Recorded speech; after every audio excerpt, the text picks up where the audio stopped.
will happen by attaching it to heavy cable installed to support the ship.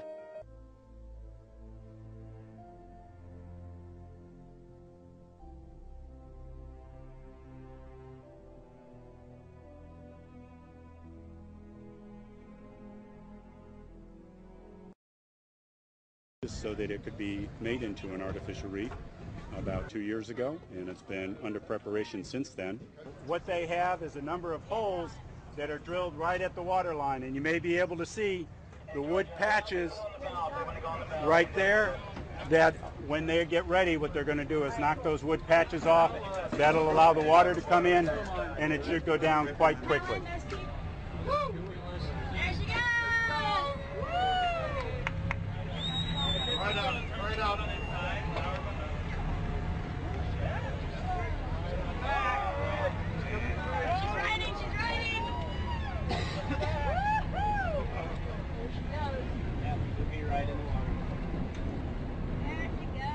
Miami-Dade County's reef system, while in relatively good condition,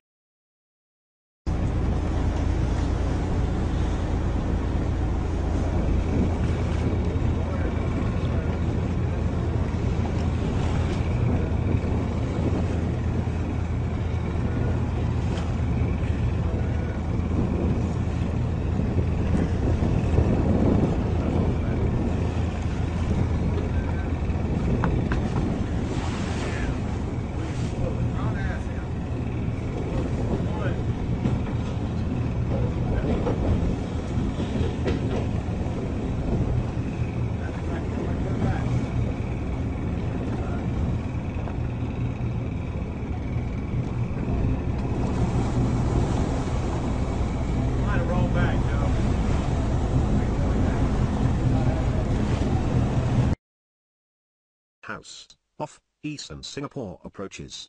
Another vessel XYZ Discovery was westbound, towards the separation scheme, on course 224, speed 18 knots. From 0745 hours, heavy ray, BC, this replies, we are going to north. After a minute again, XYZ calls. I am now 1 mile from you. Hyundai Discovery maintains same course and speed, A, B, C, which is now on heading 348 degree, changes over to manual steering, and puts wheel hard over to port, and telegraph on stop. After half a minute, both vessels collide. The stem of A, B, C, it's number 2, wing tank, port side of XYZ. Both vessels sustain severe damages. There was no human casualty, or pollution. The larger vessel tried to stop, but it was too late. Shocked by the collision, the crews of both ships fear that the battered Margaret Jane might sink. We didn't feel that much, but when I see steam come out of the engine room, I knew then that we had a very serious problem. Sure enough, in only 2 minutes, half of the smaller ship is submerged. Most of the Margaret Jane's 18 fishermen scramble for life preservers and leap into the freezing ocean. Some aren't as fortunate. As the ship is swallowed by the ocean, it creates a whirlpool that pulls several of the helpless men under.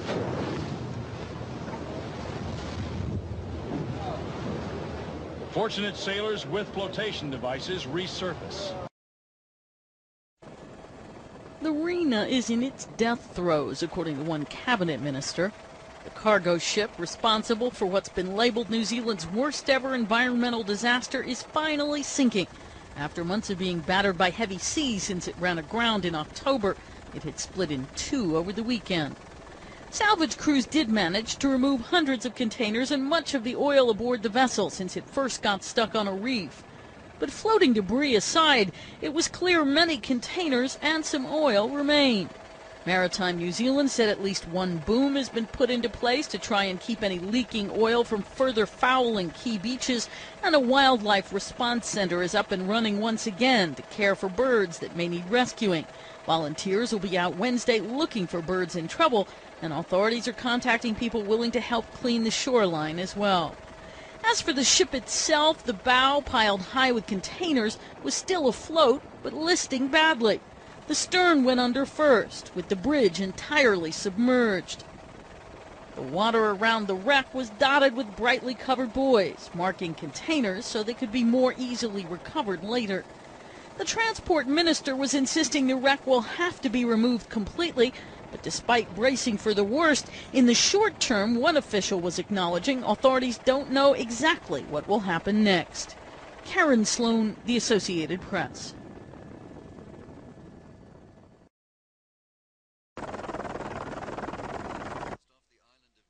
A protected environmental marine just off the Mediterranean Sea on the coast of Tuscany. A complete analysis. The 44,600 tons of the Concordia make this the largest and most complex recovery ever attempted. The first operation will be to prevent the ship from sliding